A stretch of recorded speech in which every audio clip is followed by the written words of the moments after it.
Assalomu alaykum. Bugungi darsimizda отчет bo'limi bilan ishlashni o'rganamiz. Foydalanuvchi nomidan ushbu bo'limga o'tganimizda 5 ta kichik bo'limlar chiqadi. Bular отчет по заказам, buyurtmalar hisoboti, отчет по товарам, tovar mahsulotlar hisoboti, продажи товаров, mahsulotlar sotuvi, движение товара, tovarlarning prixod va расход qilinishi hamda продажи по официантам, ofitsiantlar bo'yicha zakazlarning sotilishi. Dastlab отчет по заказамni ko'rib chiqamiz. Uning oynasi shu ko'rinishda bo'ladi. Bu yerdan qaysi vaqt oralig'idagi zakazlarni ko'rmoqchi bo'lsak, shu oraliqni kiritamiz. So'ngra показать tugmasini bosamiz.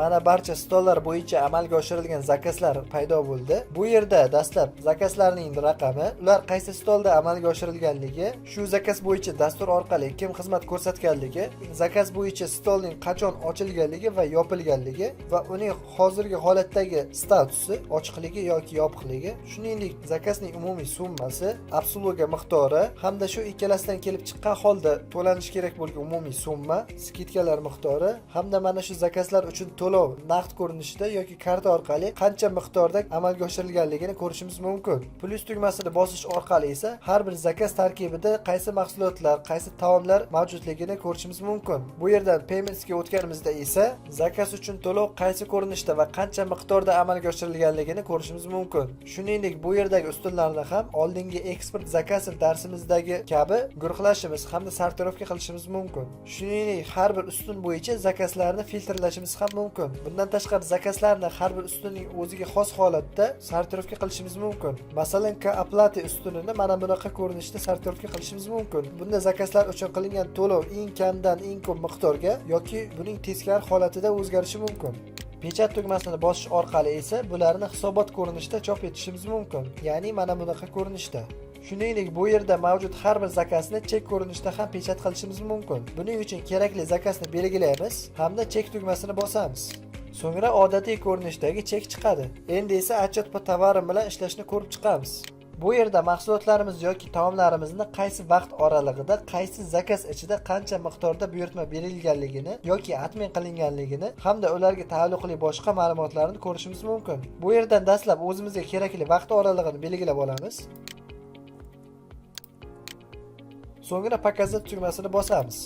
Mana har bir zakaz va unga tegishli ma'lumotlar paydo bo'ldi. Bu yerda mana Coca-Colaning qaysi stoldagi nechinchi zakazga kim tomonidan qachon amalga oshirilganligini, uning miqdorini, summasini hamda statusini ko'rishimiz mumkin bo'ladi. Har bir tovarning umumiy kolичествосida esa shu tovar uchun jami qancha miqdorda zakaz qilinganligi ko'rinadi va bunda qaysi tovar eng ko'p miqdorda zakaz qilinganligini ham bilib olishimiz mumkin bo'ladi. Masalan, bu yerda 11 ta Coca-Cola zakaz qilingan bo'lsa, tovuq kabob esa 13 ta zakaz qilingan va bular hozirgacha zakaz qilingan barcha tovarlar ichida eng ko'p zakaz qilingan tovarlar hisoblanadi. Tepada shuningdek показать отмененный zakazi ham turibdi. Agar bunga galchka qo'yadigan bo'lsak, tovarlar kolичествосiga faqat zakaz qilingan miqdor emas, shuningdek atmen qilingan miqdor ham qo'shiladi. Keling buni Coca-Cola misolida ko'ramiz. Ko'rib turganingizdek, zakaz qilingan Coca-Colaning umumiy miqdori 11 ta. Endi biror bir stolga kiramiz. Va bu yerdan dastlab ikkita Coca-Cola zakaz qilib, uni saqlanib qilamiz. So'ngra uni belgilab, redaktorovni bosamiz va uning miqdorini 1 ga tushiramiz. So'ngra bu yerni saqlanib qilamiz. Endi esa отчет по товарамga qaytamiz. Va bu yerdan показать отмененный zakaziga galchka qo'yamiz.